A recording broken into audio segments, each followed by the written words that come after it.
Right. This is like going to be, I'm being prophylactic.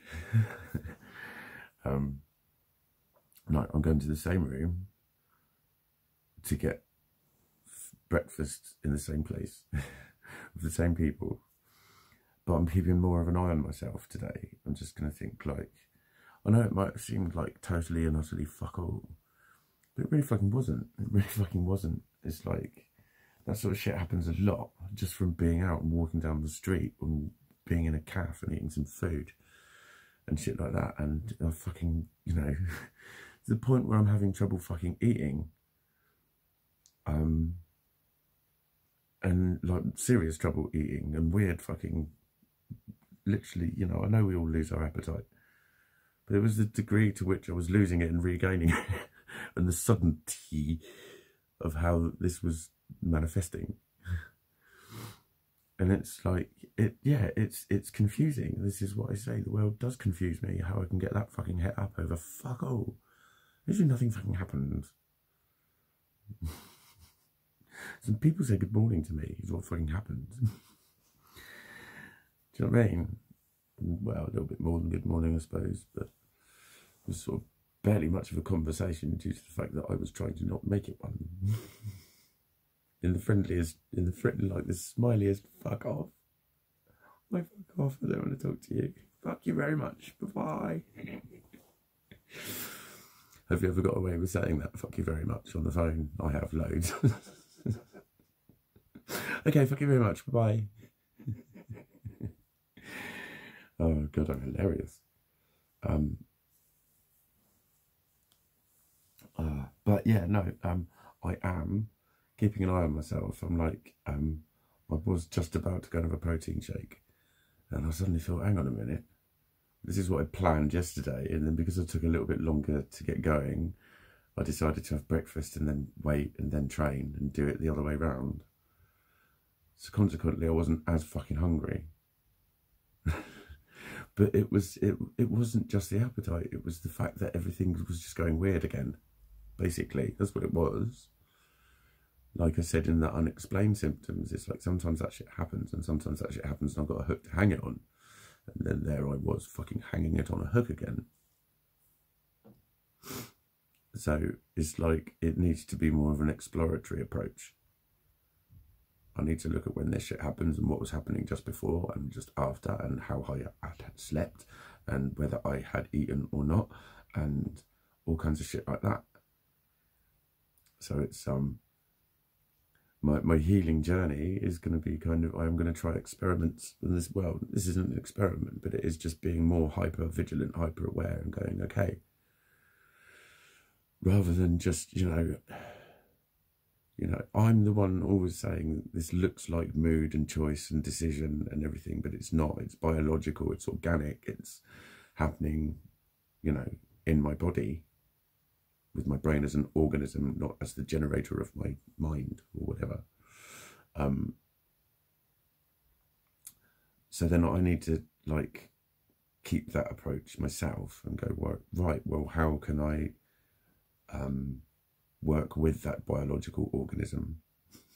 The organism requires nourishment before it is exercised to a particular degree.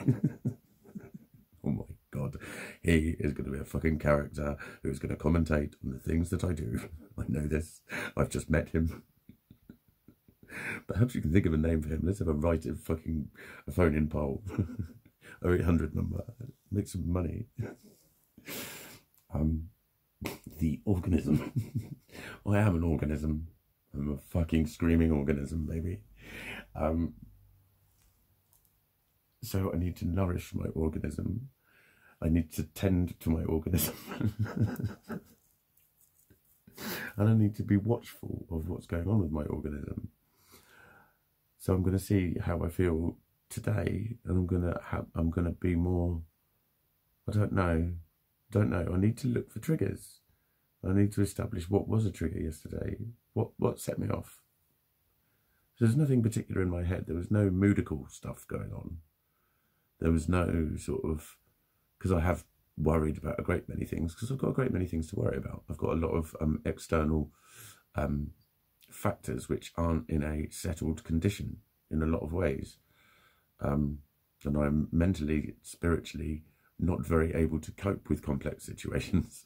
And I have a very great deal of many complexical complexities with which, in which, and around which to try and fucking succeed and flourish and go, brought my A game, baby. But I feel like a floundering, fucking, feeble, fucking, pathetic, crying mess. Ta-da, and begin. Yeah, that's pretty much it. That's like, I'm confident that my confidence is shit because it's allowed to be at the moment. I don't feel like a total fucking drippy fucking loser, but I feel like a total drippy fucking loser. But it's okay to feel like a total drippy fucking loser. Because I'm not one at heart. There's a fucking motherfucking badass in here somewhere. I know there is. I've been him. I need to stop fucking snorting. No. It's really quite fucking unappealing, isn't it? Yeah, well, it's the least of my worries. But yeah, I'm going to plump in my pluck and blithe to the brim. I'm feeling silly. This could be a good thing. I could be the sparkly, twinkly one that's actually an annoying twat that people are making videos about going, fucking, who does he think he is? Big fucking shiny fucking flash dickhead. Hi, I'm Mikey. That's what I'm gonna be. A big flash dickhead. Like, yeah. Maybe just embracing my silly so much more. Because it helps me find my happy. It helps me with my spiritual shit as well. When I'm jokey about it, when I'm childish about it. And I know energetically what's going on when I'm like that, because I'm connecting with my internal joy. And no one can feel joy like a child. And I've never lost my child. I've never lost him. Never. That's why I'm very fucked up. I didn't grow up. Grow up means kill your inner child. Pretty much. That's what I've been always wondering what to do. I was being told to grow up when I was 6. I used to go, no, I can't do it.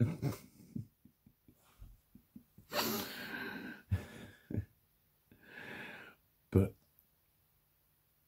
this is because I'm incredibly immature. From a very early age, I was immature. I like that one. At least I'm consistent. But yeah, that joy is my inner child. And like he or she is responsible for like all of my colours, all of my fucking sassy jokes, the hilarity in my rants. Lots of good shit is centred around the inner child. Do you know what I mean? A lot of energy is based around your inner child. You know, when you fall for someone, you go, I feel like a teenager. Well, no, it's because it's still there. You know, when you jokingly go, oh, you're not joking. You're not. You're not really. That's your inner child trying to peep up and say hello. Still there. Just depends on how in tune you are with it. But you can hear it in your voice if you listen to your own voice. You can hear when your inner child comes out. But that's a good thing because it's like he's responsible for my bouncicalness, my excitability, the excitability that I can generate and transmit and put in other people. I know I can. I know I can. If you were here now, I could just put this there. I could just put that in you and you just start smiling. I can do it all the time. I can generate happy in other people if I want to. It's just I can't always for me, maybe. I don't know, I get stuck in the loop once the negative fucking loop gets switched on. That's all there is. That's all there is. And the trying to be happy and trying to be nice, just be like, oh, fuck that shit. It doesn't even engage. It doesn't even fucking engage. But that's what I'm doing. I'm not partially unhungry because I've been stuffing protein shakes.